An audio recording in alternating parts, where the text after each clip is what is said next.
திருக்குறள் கடவுளை வாழ்த்துதல். திருக்குறள் கடவுளை வாழ்த்துதல். அறத்துப்பால்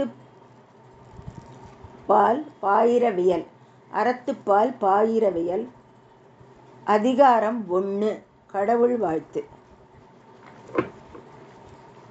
இரண்டாவது பாட்டு. கற்றதனால் ஆய பயனென்கொல் வாளறிவன் நற்றால் தொழாரெனின். இரண்டாவது பாட்டு. கற்றதனால் ஆய பயனென்கொல் வாளறிவன் நற்றான் தொழாரெனின். தூய அறிவினை உடைய இறைவனின் நல்ல அடிகளை தொழாமல் இருப்பாரானால் அவர் கற்ற கல்வியினால் ஆகிய பயன் என்ன? ஒன்றுமில்லை. தூய அறிவினை உடைய இறைவனின் நல்ல அடிகளை தொழாமல் இருப்பாரானால் அவர் கற்ற கல்வியினால் ஆகிய பயன் என்ன? ஒன்றுமில்லை. மலர்மிசை ஏகினான் மானடி சேர்ந்தார் நிலமிசை நீடு வாழ்வார். மலர்மிசை ஏகினான் மானடி சேர்ந்தார் நிலமிசை நீடு வாழ்வார். நினைப்பவர் மனமாகிய மலரில் அமரும் இறைவனின் சிறந்த அடிகளை இடைவிடாமல் நினைப்பவர் இந்நிலவுலகில் நெடுநாள் நிலை பெற்று வாழ்வர். நினைப்பவர் மனமாகிய மலரில் அமரும் இறைவனின் சிறந்த அடிகளை இடைவிடாமல் நினைப்பவர் இந்நிலவுலகில் நெடுநாள் நிலை பெற்று வாழ்வர். இருள் சேர் இருவினையும் சேரா இறைவன் பொருள் சேர் புகழ் புரிந்தார் மாட்டு.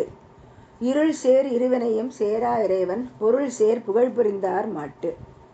இறைவனின் மெய்யான புகழ் விருப்பத்தோடு சொல்லி போற்றுபவரிடம் அறியாமையால் விளையும் பெருந்துன்பங்களும் சேர்வதில்லை. இறைவனின் மெய்யான புகழை விருப்பத்தோடு சொல்லி போற்றுபவரிடம் அறியாமையால் விளையும் பெருந்துன்பங்களும் சேர்வதில்லை. ஆறாவது குறள் இது. மலர்மிசை ஏகினான் மூன்றாவது குறள்.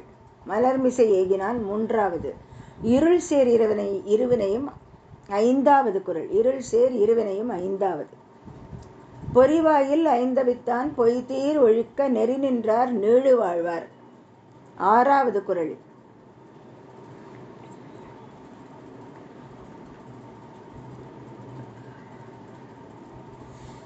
பொறிவாயில் ஐந்தவித்தான் பொய்தீர் ஒழுக்க நெறி நின்றார் நீடு வாழ்வார்.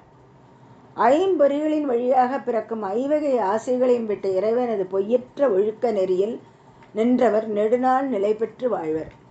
ஐம்பொறிகளின் வழியாக பிறக்கும் ஐவகை ஆசைகளையும் விட்ட இறைவனது பொய்யற்ற ஒழுக்க நெறியில் நின்றவர் நெடுநாள் நிலை பெற்று வாழ்வர்.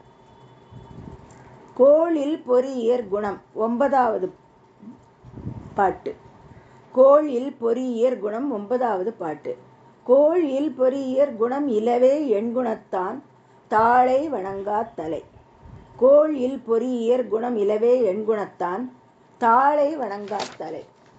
எளிய குணங்களுடைய இறைவனின் அடிகளை வணங்காத உடல்கள் புலன் உணர்வற்ற பொறிகள் போல பயனற்றவை ஆகும். எளிய குணங்களையுடைய இறைவனின் அடிகளை வணங்காத உடல்கள் புலன் உணர்வற்ற பொறிகள் போல பயனற்றவை ஆகும். தேங்க்யூ.